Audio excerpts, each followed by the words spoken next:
बच्चों, आज हम इस वीडियो के माध्यम से इतिहास के दूसरे चैप्टर में कंपनी का फैलता शासन के बारे में जिक्र करेंगे। जैसा कि हम जानते हैं कि 1757 से लेकर के 1857 के बीच ईस्ट इंडिया कंपनी ने किस तरह से भारतीय राज्यों को अपने कब्ज़े में करने की प्रक्रिया शुरू की। इसको हम इस तरह से समझेंगे और इसमें हम देखेंगे कि किस तरह से ये कंपनी अपने बल पर साम्राज्य का विस्तार करती है। तो सर्वप्रथम हम यह देखते हैं कि इसकी शुरुआत बक्सर की लड़ाई जो कि 1764 में हुई थी। भारतीय रियासतों में रेजिडेंट तैनात करना शुरू कर दिया कंपनी के द्वारा। ये रेजिडेंट क्या होते थे? रेजिडेंट कंपनी के द्वारा चुने गए ये अफसर होते थे जिन्हें काफ़ी जो है शक्तियाँ प्रदान की गई थी। ये रेजिडेंट कंपनी के द्वारा जो है बहुत सी शक्तियों को लेकर के भारतीय रियासतों के ऊपर राज्य का विस्तार करते थे।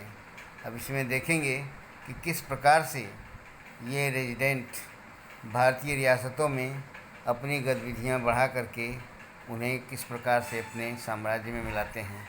तो पहले हम देखेंगे कि ये सहायक संधि रेजिडेंट द्वारा जो है सहायक संधि शुरू की गई। इस संधि में जो रियासतें ये कंपनी की बातों को मान लेती थीं वह अपनी स्वतंत्र सेनाएं रखने के अधिकार को खो देती थीं और उन्हें कंपनी के तरफ से सुरक्षा मिलती थी और कंपनी के लिए उन्हें पैसे देने पड़ते थे।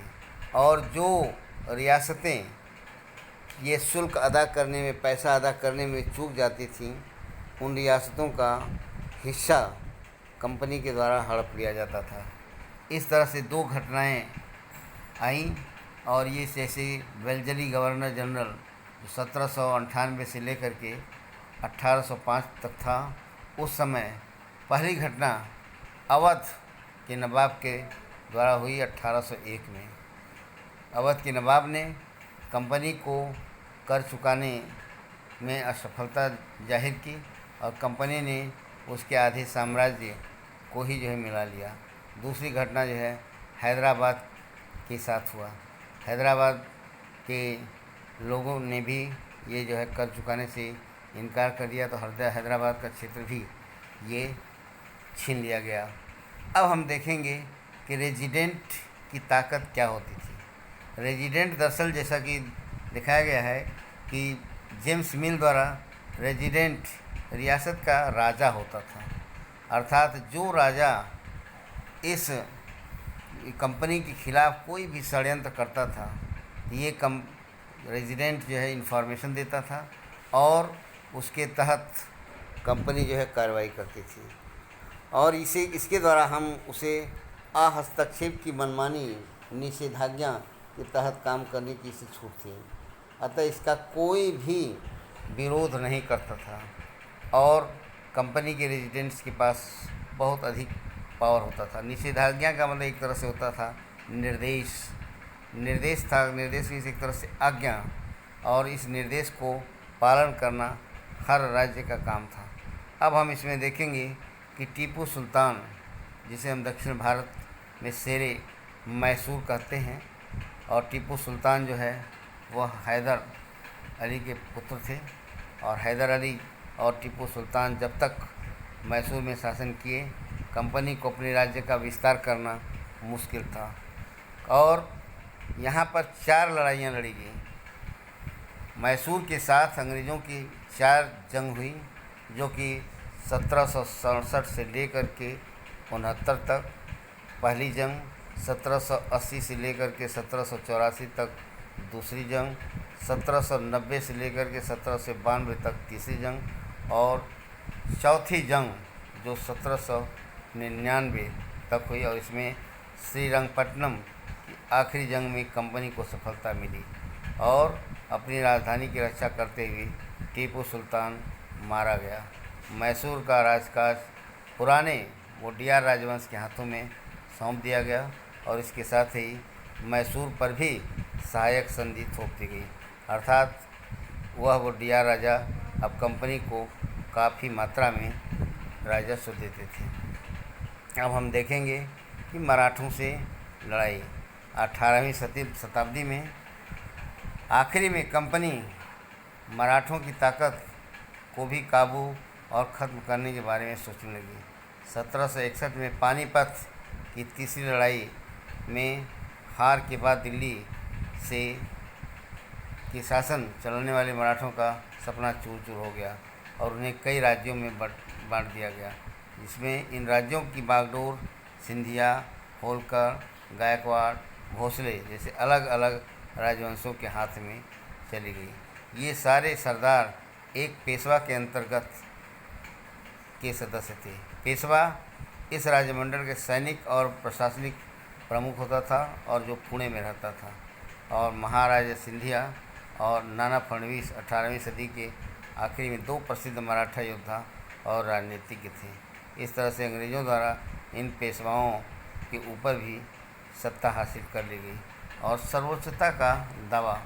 उपरोक्त विवरण के आधार पर हम देखते हैं कि कंपनी किस तरह से धीरे धीरे इन विस्तारवादी नीतियों के तहत वह अपने शासन का विस्तार करती चली जाती है और इसे वह अपने साम्राज्य में मिलाती चली जाती है। 1830 के दशक के अंत में ईस्ट इंडिया कंपनी रूस के प्रभाव से बहुत डरी हुई थी। कंपनी को भय था कि कहीं रूस का प्रभाव पूरे एशिया में फैलकर उत्तर पश्चिम से भारत को अपनी चपेट में न ले ले। इसी डर के चलते अंग्रेज़ उत्तर पश्चिम भारत पर भी अपना नियंत्रण स्थापित करना चाहते थे। 1838 से 1842 के बीच अफ़गानिस्तान के साथ एक लंबी लड़ाई लड़ी और यहाँ अप्रत्यक्ष कंपनी का शासन स्थापित हुआ। 1843 में सिंध भी कब्जे में आ गया। इसके बाद पंजाब की भी बारी थी। महाराजा रणजीत सिंह ने कंपनी की दाल नहीं गलने दी और 1829 में इनकी मृत्यु के बाद इस रियासत पर भी कंपनी का ये कब्ज़ा हो गया।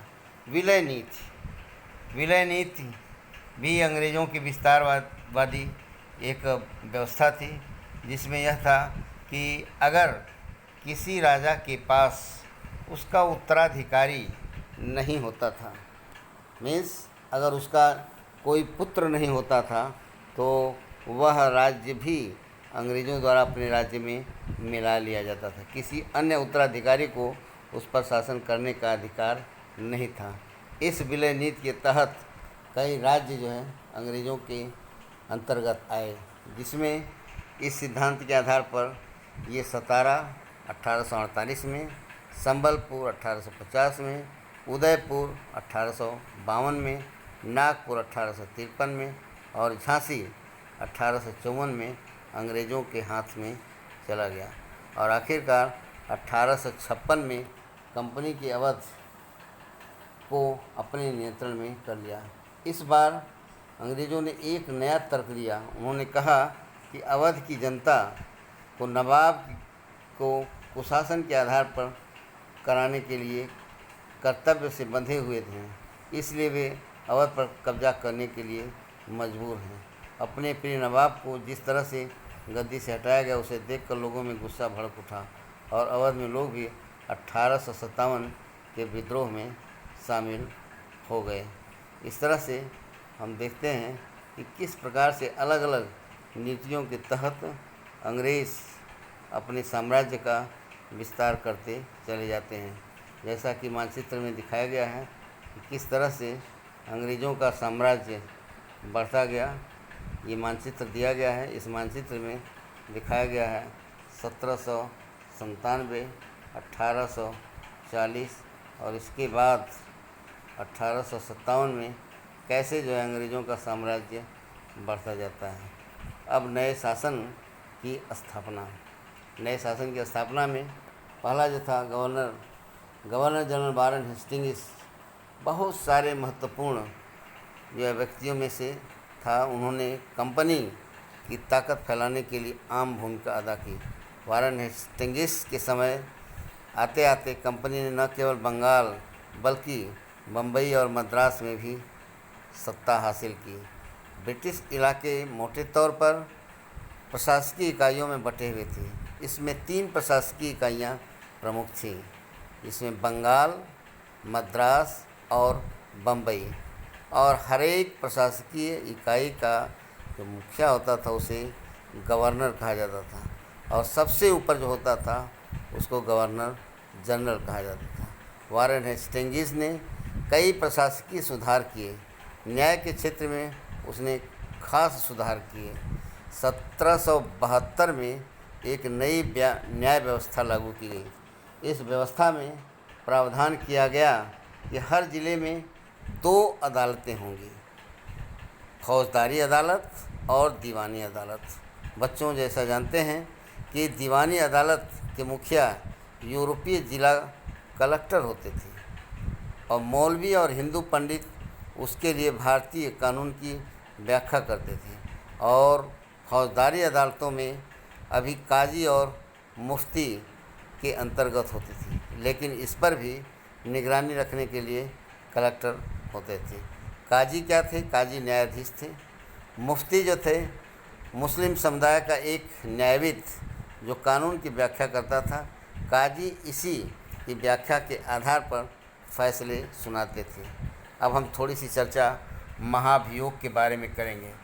जब इंग्लैंड के हाउस ऑफ कॉमन्स में किसी व्यक्ति के खिलाफ दुराचरण का आरोप लगाया जाता है तो हाउस ऑफ लॉर्ड्स उस व्यक्ति के खिलाफ मुकदमा चलता है।